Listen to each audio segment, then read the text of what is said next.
Toyota may be the biggest automaker in the world, but a smaller rival and sometimes partner has at times generated more buzz. Honda. A company that got its start putting engines on bicycles became the biggest engine maker in the world. Today, it makes nearly every kind. It has sold over 400 million motorcycles, supplied some of the most successful Formula One racing teams, and made sports cars that have rocked the automotive world. For a generation of fans, it was one of the most innovative and interesting companies in the heyday of Japanese sports cars. I remember the 80s and the 90s when Honda was really on top, and it was really an exciting company. But today, it confronts a totally different industry, one where tech is changing and new powers are rising. The engines that Honda built, perhaps better than anyone else, are losing favor. Is Honda walking away from one of their most appealing traits to benefit the brand or not?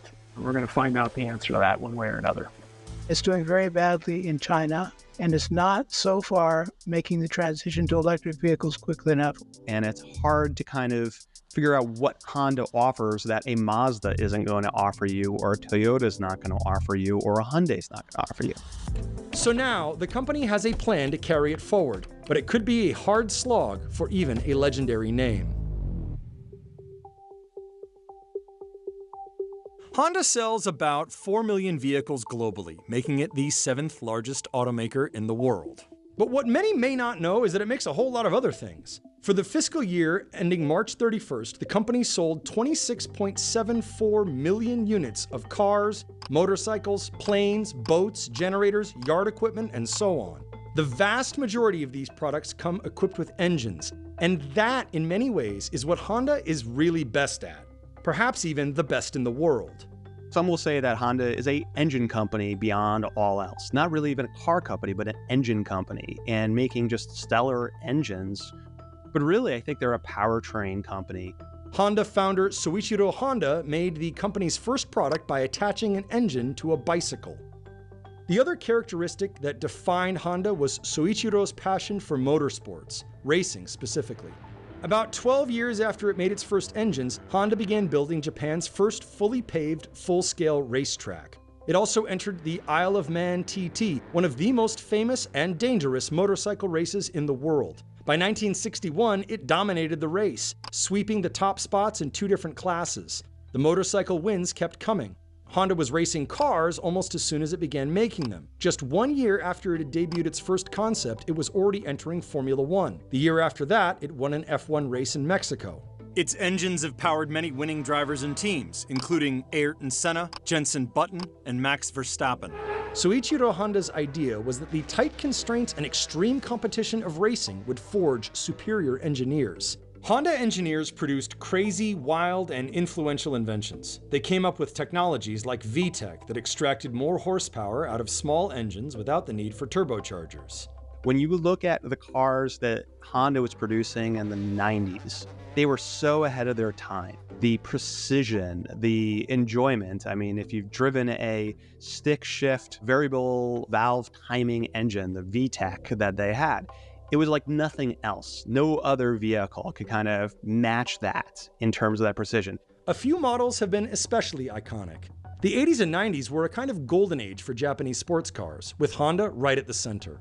The Honda S2000, a 4-cylinder, 2-seat roadster, became a collector's favorite. The 2009 S2000 CR, a top trim level, was originally priced at about $39,000. In 2022, one was auctioned off with 123 miles for $200,000. Even base S2000s have sold in recent years for far more than their original MSRP. There was competitors that rode better, that were quieter, that were roomier. It was just this powertrain that was just so incredible that you were okay forgiving everything else because it. So before they get too far ahead here, it's actually really nice to see.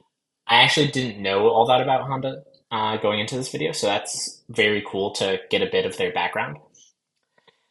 And also, as an engineer myself, I'm a huge fan of what I would perceive as an engineering mindset, which is tackling challenging problems, iterating, working towards gradual improvement. And I feel like that's a really technology and scientific approach to building cars and engines. And so that's really cool to see, and that's quite some time ago. And a little disappointed that I haven't heard about that before, because that's a really cool way of kind of demonstrating how you're going to deliver value and continue to push ahead. They might have a shift here. I, again, don't know too much about Honda, but it's really nice to see that basically their thought was, let me go after racing. This is going to be a very competitive area. It's really going to push the constraints of what we're going to be able to do. And then that's going to be able to feed into us actually making presumably consumer vehicles with some of that insight that we gain from that challenging area. And that seems really smart to me in my perspective, especially like research and development.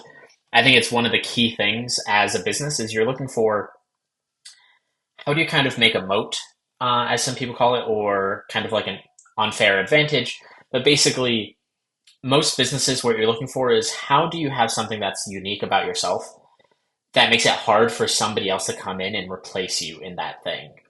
And so technology in my mind, I'm obviously biased as being an engineer myself, I feel like is one of those great ways of doing it, which is you can learn a lot from trying different things and trying to evolve your current systems and what you have available to you. And that's going to make it harder and harder for other people to catch up. You can't just hop in and have all the knowledge of years or decades of experimentation, of hard lessons learned, how you're going to be using it, and to keep pushing yourself to be competitive in that space. This is something that I'm sure as a company, they've probably had to look at a number of times of asking themselves, is it worth doing all this development in race cars when we could just stop it in favor of just focusing in on like the consumer vehicles themselves? But I think that's where most R&D efforts have that same challenge, which is they usually disproportionately cost money to how much they earn in the short term, but they can lead to a lot of benefits down the road. And so it's great to see that some companies do have this mentality and that innovation is still live and well in certain companies, and hopefully in companies that are succeeding and showing how it can be done properly. Just made the car so enjoyable to drive. I mean, they captured the enthusiast market. Absolutely. I mean, there was, this whole import scene that almost stemmed from, people modifying their Civics and their Acura Integras that just no one else, you look at Mazda, who has always been sporty, never took off like that as the Hondas did. Perhaps the most famous of Honda's high-performance cars was the Honda NSX, branded as an Acura in some markets. A supercar many would say better built than a lot of the big names for a fraction of the price. It essentially reset the bar for performance in a category that most people would have never even thought Honda could, let alone would, compete in. The Acura NSX. It's what happens when you chase a dream instead of the competition. I always joked, I said, you could almost hear frustration in the engineering rooms across Europe. We got to go back to the drawing board and start all over again. They had not been challenged like that in decades. And then all of a sudden, they had to all go back and reevaluate what it took to produce a capable sports car, because the NSX kind of blew up everything they'd made up until that point. The Acura NSX, which was really kind of the poster child for really what Honda could produce. Absolutely amazing. No one else really could touch them. It was this engineering and skill, along with reasonable prices and a reputation for reliability, that propelled Honda. Production peaked at 5.4 million cars in 2018. As of 2023, the Honda CR-V was the 5th best-selling car in the US and the 3rd globally. 4 of the world's 25 best-selling vehicles were Hondas. In 2024, Honda was polled as the 7th most recognizable brand. If you look at Car and Driver and Motor Trend and all these mainstream auto magazines, they've always ranked their cars very highly, often higher than Toyota or at least equal. So I think engines are the heart of it, but it's not just that. They have good transmissions, they have good handling, they produce good cars overall. I think in the American market, which is sad already from the title of the segment, The End of Innovation. I don't know if I'm going to be looking forward to this segment. Also, they kind of did a preview of how their sales peaked. I think it was 2018 or 2019, and they've been shrinking since then. So I'm sure there's about to be a turn for the worst in this story.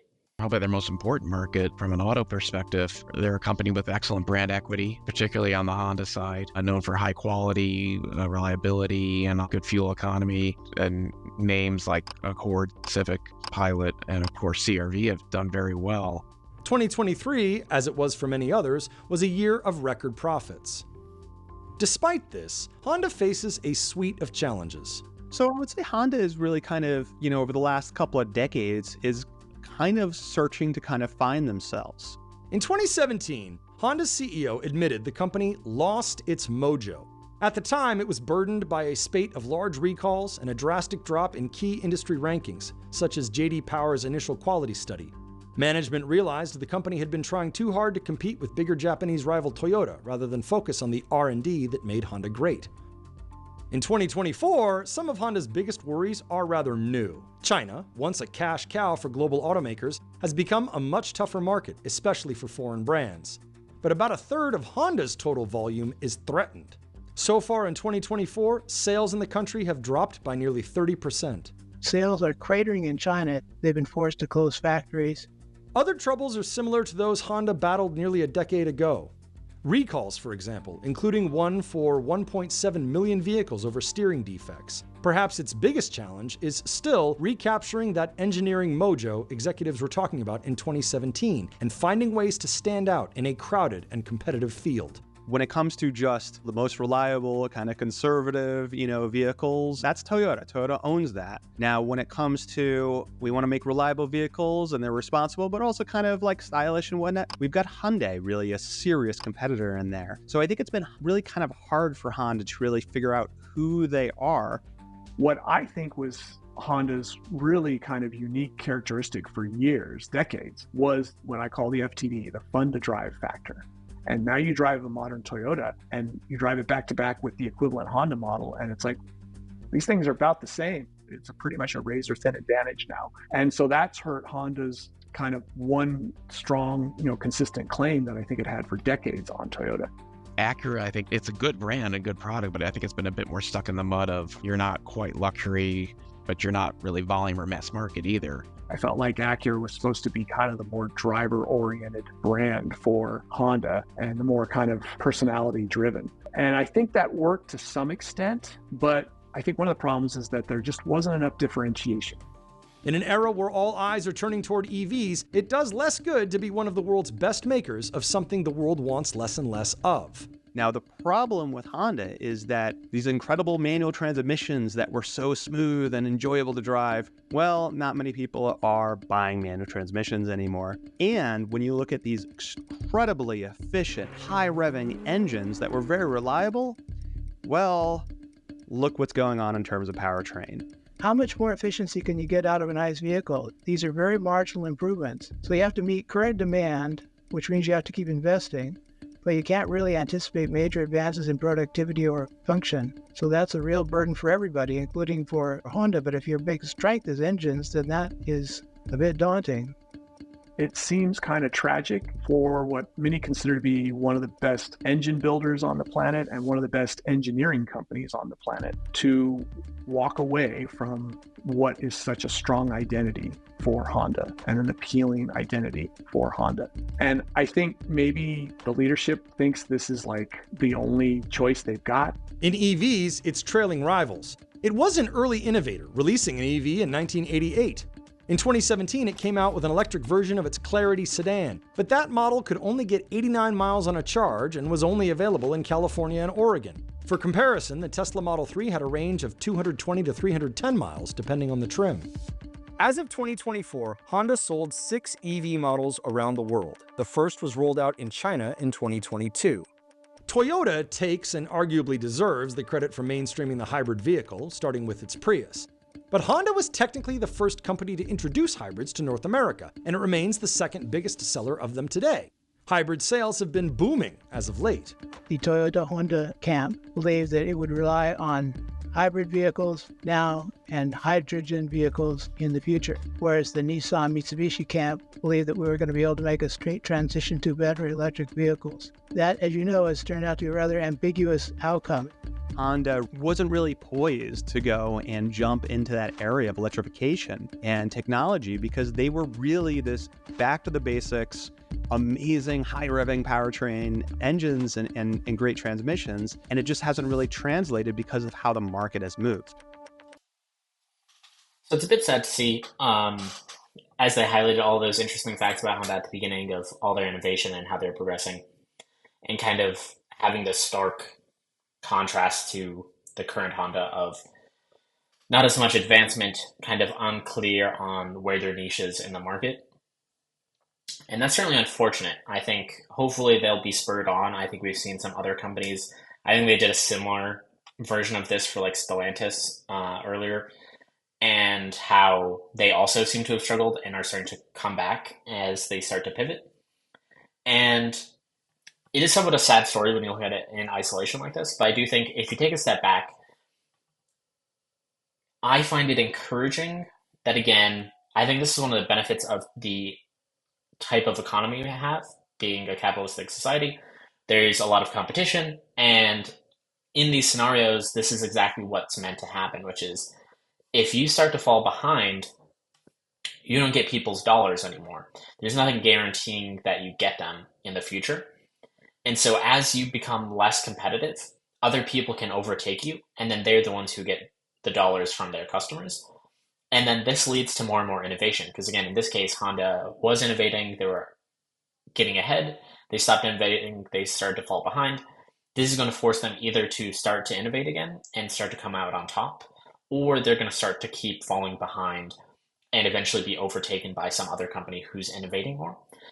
And so I do think that's a really positive thing that I see in the markets that we have, which is there's constantly competition that's forcing things to be better.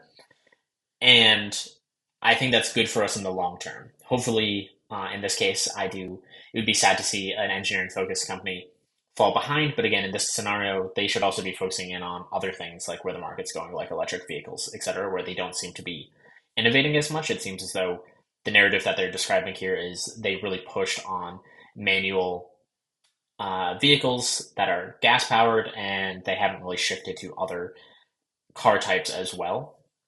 And so this is where if they could show some of that innovation and that excitement and that dedication to develop and be innovative in a new space, maybe they could turn around, and hopefully they do. We'll see what else they have to share here.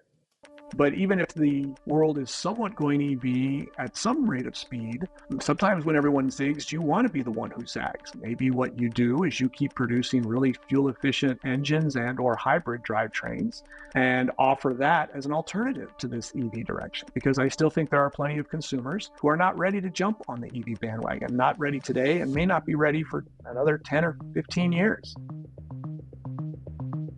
The company has relied on partnerships to catch up. Its first high-volume EV for the North American market, the Prologue, wasn't released until 2024. That product, along with a higher-end similar SUV called the Acura ZDX, were built by General Motors on GM's Ultium platform. Then the two companies broke up, about a year and a half after partnering, scrapping a plan to make a cheaper EV altogether. Since then, Honda has thrown itself into more partnerships to develop EVs, software, and whatever else. There is a broad deal with Nissan and Mitsubishi.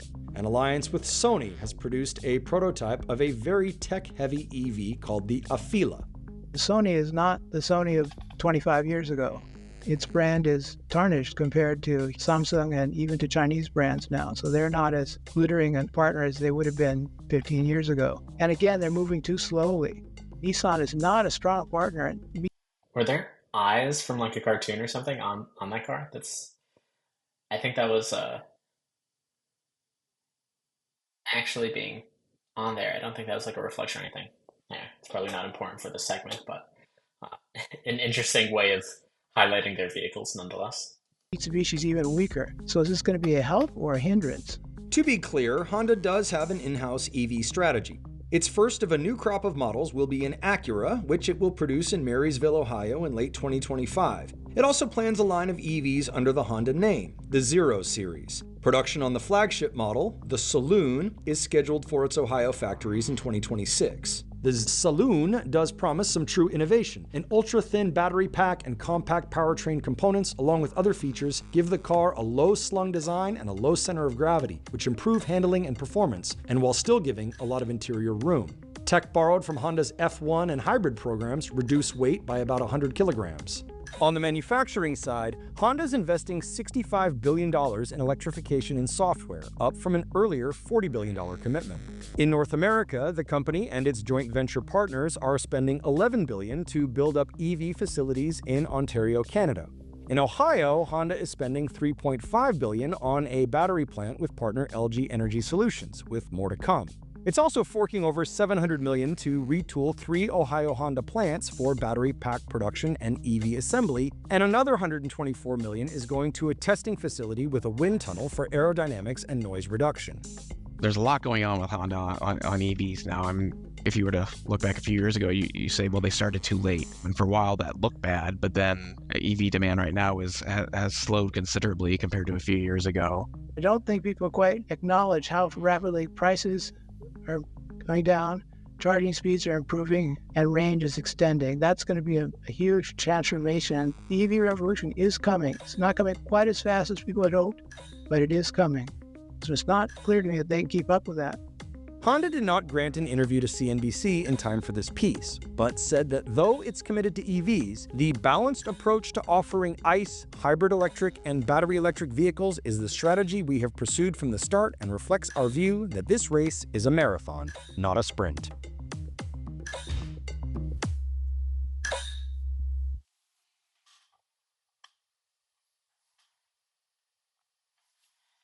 Well, thank you for watching. If you enjoyed what you saw, please hit like or subscribe. I'll see you around.